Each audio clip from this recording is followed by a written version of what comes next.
Right. Thank you all so much for coming out to today's press conference at the Indianapolis Liberation Center as we search for answers in the most recent killing of Adam Sykes by IMPD Officer Grant Snyder. My name is Stephen Lane, and I'm an organizer with the Party for Socialism and Liberation. Today, you will have a chance to hear from Adam's family, as well as hear audio we obtained through our own independent investigation. On February 25th, police responded to a 911 call reporting an injured woman at a Speedway gas station on the Near East Side. Police say that woman told them she was assaulted and that she asked for medics, who later arrived and took her to the hospital. Less than a minute after abandoning that call to follow Adam Sykes instead, a man completely unconnected to the reported assault, who was not suspected of any crime that night, IMPD Grant Snyder shot Adam Sykes 3 times, killing him. Last Friday, after 4 p.m., the IMPD released a significantly edited video to portray Sykes as a wanted villain and Snyder as a hero. The decision to release the video at the end of the workweek, day, and news cycle was more than convenient. It was undoubtedly calculated to prevent any counter-narrative or physical opposition from emerging. Even their carefully curated presentation of Sykes' murder, however, not only leaves several perplexing questions, but also demonstrates the police involved violated their own general orders. The IMPD's standard operating procedures are laid out in what they call general orders, which are rules and regulations that all officers are supposed to follow at all times. General Order 4.33, Foot Pursuits, says that officers may only start to chase someone on foot if that person has just committed a crime, is having a mental health crisis, or is a danger to the public. Sykes fit none of those criteria. In fact, was heard on the release footage saying that he didn't want to talk to the police. General Order 1.32, Less Lethal Devices, says that the act of fleeing without other factors involved does not justify the use of a taser. Sykes was trying to leave. No other factors, like the gun, were known to the cops until after they tased and shot him. General Order 1.30, Use of Force Principles, says that officers must de-escalate, be slow and deliberate, and never use threatening or verbally abusive language within 5 seconds of giving their first audible command to Sykes. Cops had shouted at him to get on the fucking ground and you're gonna get tased. Even if we were to accept the ludicrous claim that officers recognized Adam and believed he had an outstanding warrant, none of their actions followed department policy. Moreover, given that the warrant was for theft from a Family Dollar, not a violent or serious crime, why would the majority of the officers called to the scene abandon an assaulted woman to pursue and ultimately kill Sykes? Tonight, you're going to hear from the family. They're going to provide a little bit of background about who Adam was as a person. So first up, I would like to invite Adam's cousin, Nika.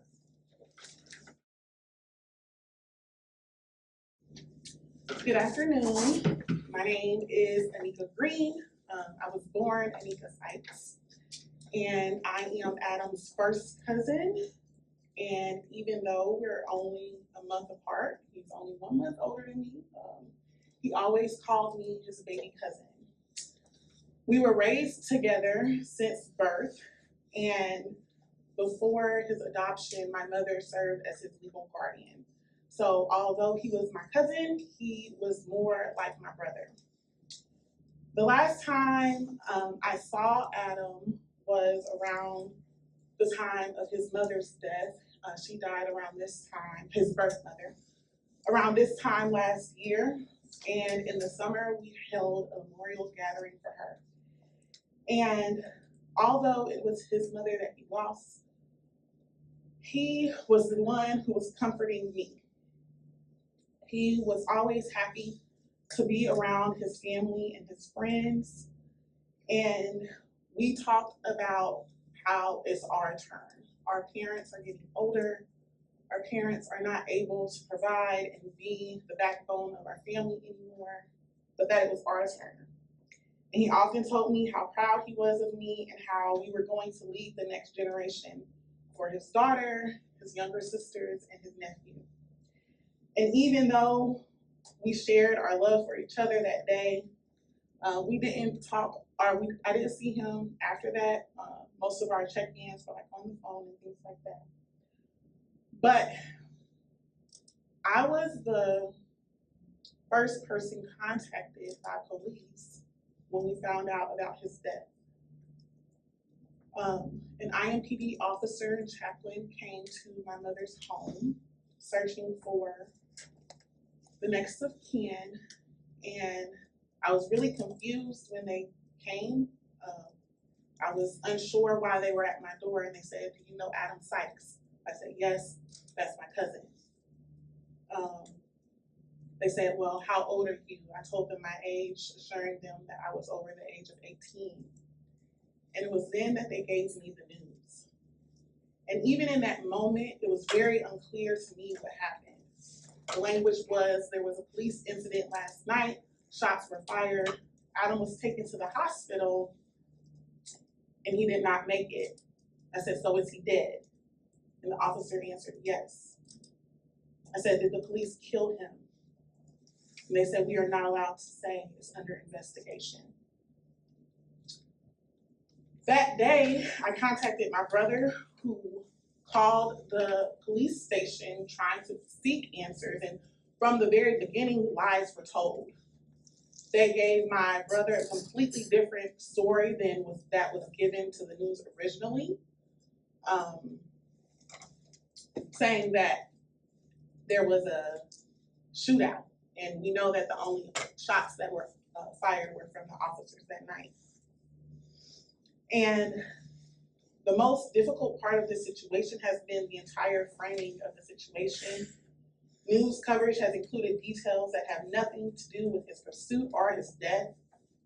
And we know for sure that officers were handling a completely unrelated call when they abandoned their job of protecting and serving to hunt and kill my cousin. There have been so many lies and angles, and to this day, I have not seen the original footage, and all we care about is the truth. And we want to understand why there are so many lies and hidden agendas. For me, Adam was a protector. Ever since we were young kids, he always stood up for me and encouraged me to stand up for myself. And so today is only right that I'm here to stand for him.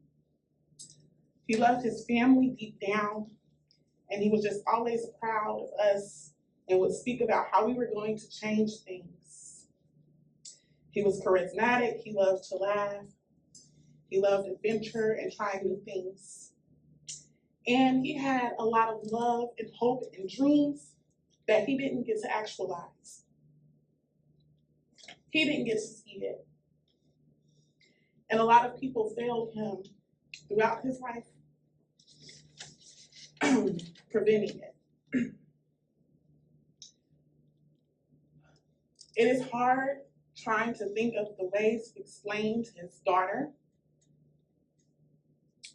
the death of her father so that she is not afraid.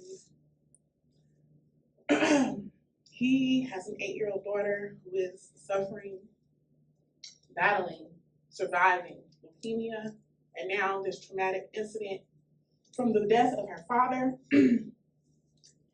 And it's difficult trying to navigate these conversations and maintain his legacy when so much of the process has been built to destroy his character.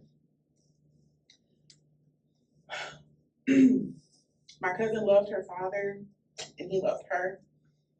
He would call and FaceTime her to check in, and he was always showing her off to our family, and he was very proud of his one and only child, one and only daughter. And I know that his goal was to be a better father, a better parent than the way he was raised and grew up. And now he is robbed of the chance to do so. The murder of my cousin Adam Sykes at the hands of Officer Grant Snyder has been a traumatic and unnecessary occurrence. This is not a case of retaliation or street justice. This is a case of state-sanctioned murder. We know that instead of protecting and serving, officers chose to hunt and kill a young Black man. And as Mayor Joe Hogsett continues to funnel money to a corrupt department, we have to be sure to protect our future and say no more. This state has just built a $1.2 billion prison, and I'm sure that they are ready for a return on their investment. Our boys, our men, they are the targets of these new age chain gangs that drive greed and heartlessness, and of those clinging to power in this capitalistic society. These body cameras have become the new postcards, capturing the lynching of Black bodies, while others get to sit at home and cast judgment from their couches or behind their keyboards, while others like me live in fear because just earlier this year, we watched IMPD beat men bloody in the front of a Walmart parking lot. My cousin will never get his chance to sit in a courtroom amongst a jury of his peers to face the consequences of a petty theft. We know that it is hard out here. There is a war on poverty, a war on houselessness, and a war on poor people. But instead of facing his consequences with a jury of his peers, he was chased down by bloodthirsty cops in a completely unrelated incident where he was neither a suspect or involved. And he was robbed of his life. We must be sure that more of our boys, more of our children are taken care of so that this does not happen anymore. We have to have more people sign up to be mentors, to support more mentoring programs. We have to make sure that our children are literate so that they know their history and rights, and there aren't jail cells being built with their name on it based on standardized test scores. And we have to vote and make sure that the funding stays in our neighborhoods and the programs that deserve them instead of the pockets of officers like Grant Snyder. And we have to say his name. In the name of all those that we lost to police brutality and a corrupt system, so that their love and legacy lives on. His name is Adam Sykes, and he was a father, a son, a cousin, a friend, a protector, and he will be remembered as such. Thank you.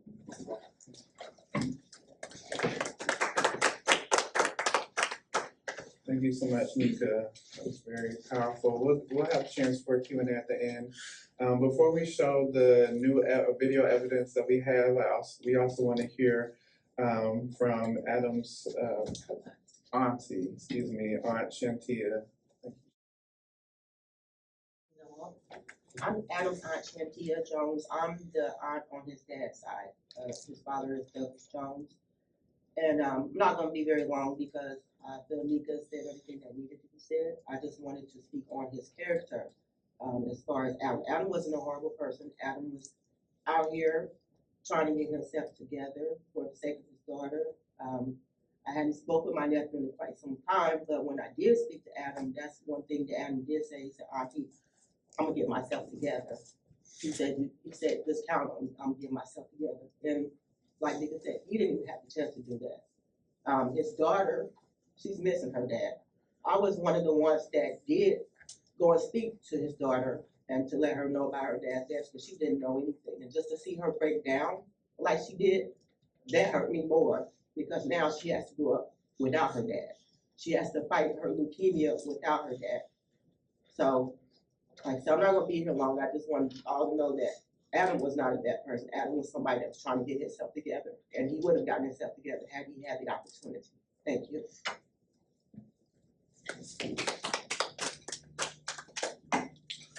Thank you so much, Cynthia. Actually, thank you to Adam's loved ones for coming out and speaking on his behalf today. We will now move into the next portion of our press conference as we uncover the recently obtained camera footage with audio capturing everything that the officers said that night. We removed the video to protect the privacy of the community who truly came together to get answers and seek justice for Adam Sykes, his 8-year-old daughter, Adam's family, and the entire Indianapolis community.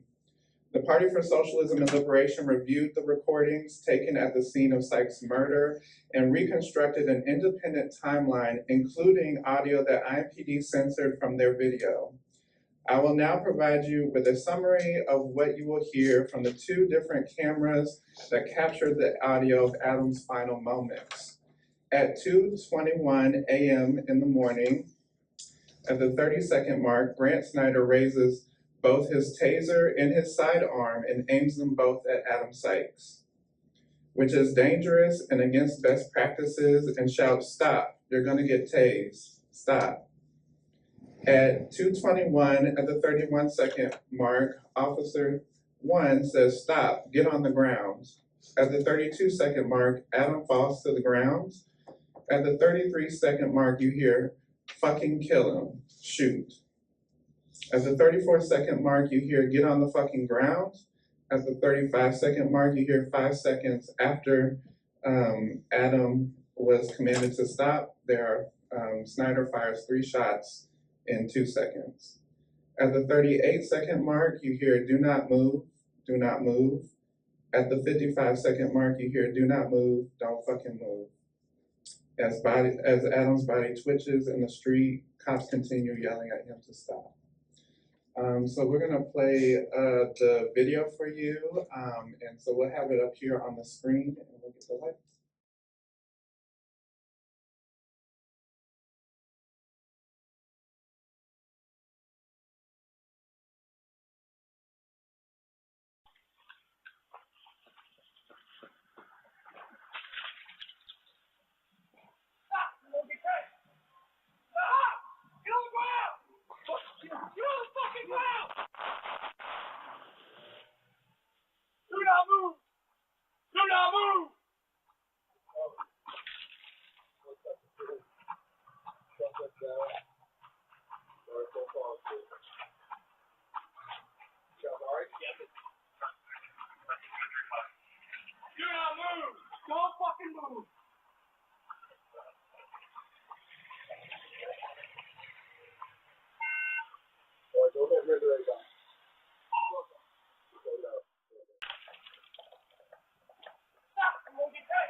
That's the video there. Does anybody need to see it again? Can we get a digital copy of it? Yes. Yeah, Thank we you. can send that over to you.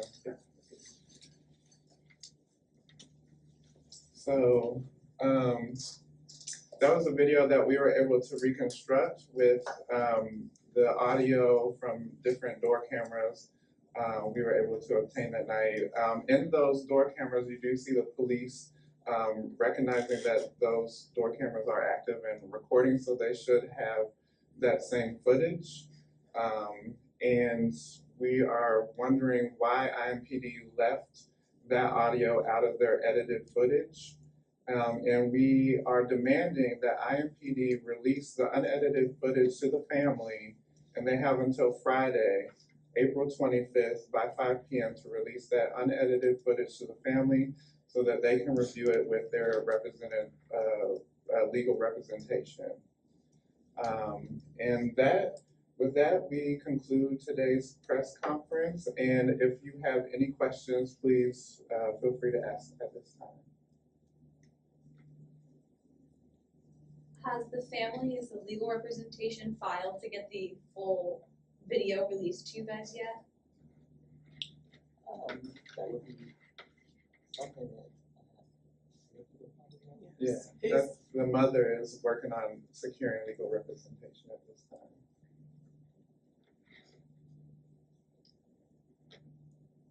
I have a question just as a member of the news media. We of course always want to do our best to portray the full truth and make sure that all sides are equally represented. You mentioned there were some details released in the news that were unfair. I would just like to know what those were so that we could take a look at whatever we put out there. When I came across the article, and this is the way I read it, and then also if you look at the comments, the way a lot of people perceived it, when it was reported that a woman was assaulted by multiple men, and it was unclear whether or not Adam was a part of that group of people or whether it just seemed muddied with a lot of details that were completely unrelated to his death. If you see, he was in the gas station, he came out of the gas station, walked past officers, and they completely abandoned their job of why they were even on the scene in the first place to pursue him. And to me, the mention of, it was a lot of unnecessary, unclear details that it made it seem as if, oh, he perhaps assaulted the woman or whether or not he was involved when we know that he wasn't. And it was just kind of like, and then it was also talking about they were going to report to a assault on a block down, and they were on their way to check on an assault at the 3200 block of something, like just multiple details of crimes that were in the area that had absolutely nothing to do with him. And have the concerns been brought up to IMPD once you were able to obtain these?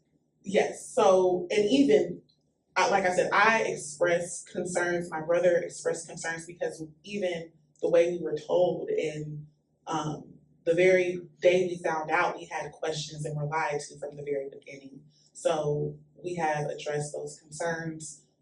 Because I'm not his immediate family, his mother has been addressing a lot of those conversations more head on. But yes, we have voiced our concerns. What legal action is being considered if they choose not to release the full video by next Friday? I am not sure. That is not a question that I can answer.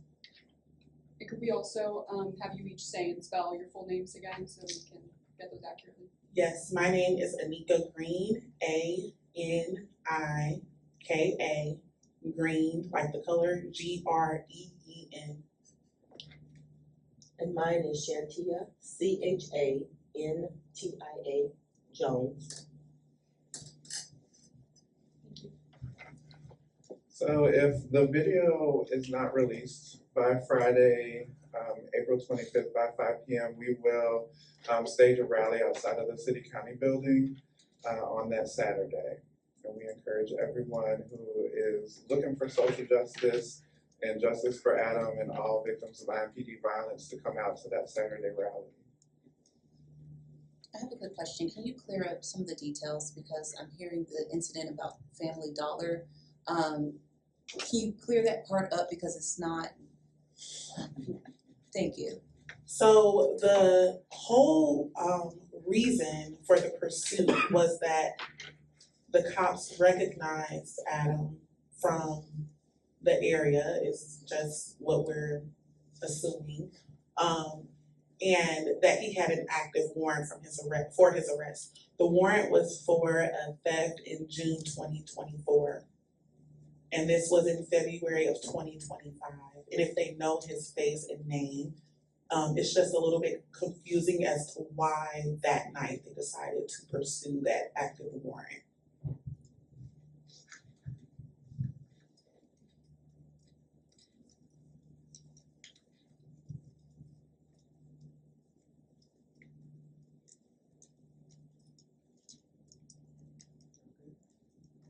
All right, well, thank you all so much for coming out today.